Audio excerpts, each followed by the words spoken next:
After we have an understanding of what computers are and how they save memory and how we can get some evidence from them, let's deal with how a forensic analysis is done, how computers are treated at the crime scene.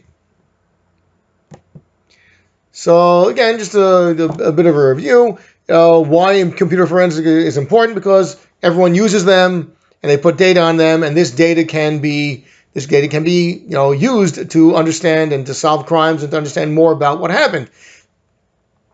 Like motives, if you might know that if you get the person's computer and you realize he's been writing about certain hatred to a certain person, then again we might be able to find a motive or a reason to suspect this person of actually being a part of the crime. Sometimes the computer itself, using a computer itself is a crime, like to buy and sell drugs on a computer, I think, is a crime itself. Certain kinds of films are not allowed to be watched or downloaded or put on the internet, so the use of the computer itself might be illegal. The idea is to know where this evidence is found and how to get it, how to use it.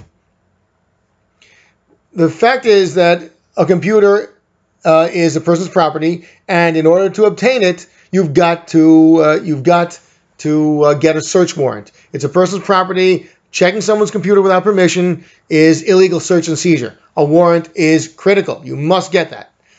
When you get to the crime scene where the computer is, let's say you have a warrant or maybe you have permission in some way, the location of the computer has to be documented. This is part of the sketch. Part of the crime scene sketch is where the computer is in the room. If there are other computers in the room, put them in the sketch. Tables and other things as well. The floor plan has got to be in there.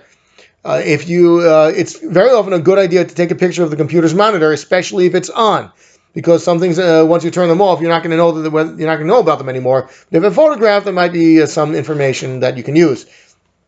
Make sure you photograph the serial number on the device, so this will help trace the computer where it was bought. If the person claims, well, it's not mine, it was somebody else's, well, the device serial number might say where that person bought it, and we'll get more information on the crime that way.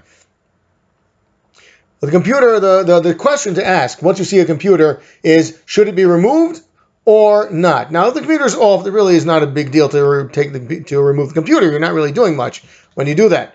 But if the computer's on, usually we do not remove the computer. We try to deal with it the way it is, because when the computer is on, there's some active RAM that the computer is going through, and maybe there are some programs on it that we're going to have to take a look at.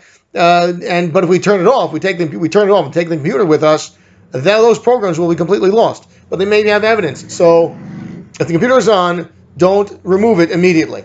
Like you might have open internet websites that we're interested in what the person is doing on those websites, or what the person is looking at in those websites.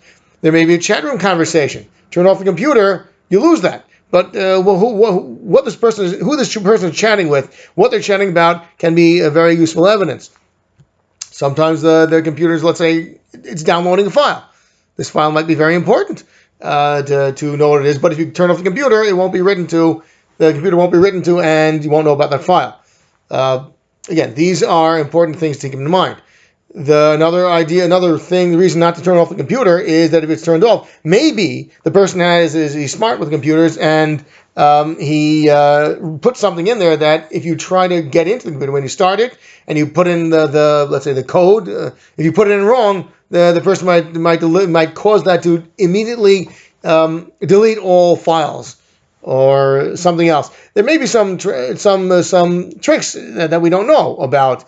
But if the computer's on, we have access to it, so don't turn it off so quickly.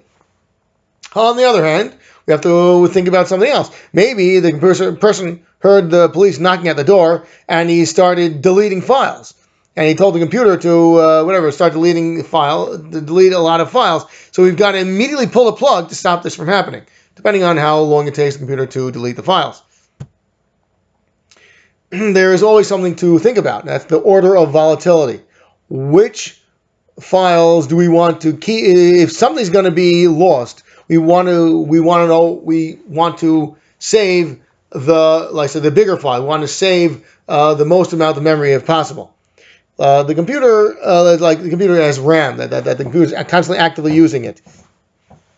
So we have to know, we have to be able to try to preserve the RAM. We also have to try to preserve whatever other files that we have. So it's a question that the person has to the person who has arrived at the crime scene. They have to weigh various options. Like suppose the computer is deleting memory. Well, maybe it's not deleting anything serious. Or maybe we can recover that memory. If we turn it off now, we're gonna, let's say, remove all the RAM from the chat room that might be open. But then again, if we leave it on and take a look at the chat room information, the other files are going to be deleted and maybe permanently lost in some way. So we have to weigh one against the other. Also, if let's say we want to keep a chat room conversation going, let's say they're talking about doing a crime, the police officer might want to keep the other guy on the other side talking. Like say, oh yeah, what was that crime we were going to do? And the guy said, oh, don't you remember? We were going to do a smash and grab on 127th and 37th Street, on next Tuesday at 3 p.m. Or something like it. So this might be very useful. But when you do that, there's constant RAM that's constantly being worked with and put into swap, used as swap files and put into swap file locations. It'll be overriding other RAM. So maybe we don't want to keep the conversation going. It depends on the situation, and the person has to know what they're doing and recognize the order of volatility. Some files we don't mind that if something's going to get lost, we try to have those, the ones that are less important, get lost. So if you find a live computer, here's the suggested procedure. First, take a picture of everything on the screen. Scroll through all the necessary windows so you know what's open and you have evidence as to what's open. Then, if it's possible, again, the investigator might just be an ordinary police person who has very little information, little education on advanced computer work.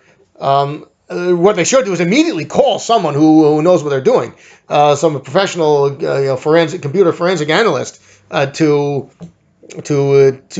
come there and try to save what they can. But if not, do what you can. Anyway. So they should try to save the RAM contents. There are applications that can actually save the RAM as they are, instead of hoping they're getting into swap file locations.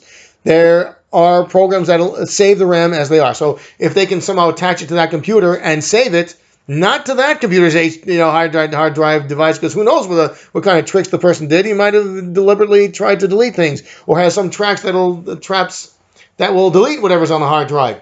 So save it to your own external drive, if you can save the RAM.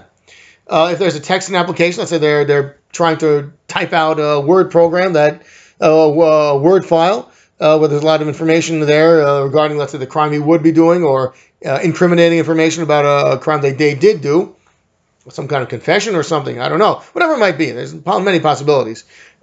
Save that, but don't save it to their hard drive. Save it to your own hard drive. An external drive. If possible, try to image the computer while it's still on. Now, imaging is getting an exact copy of the hard drive.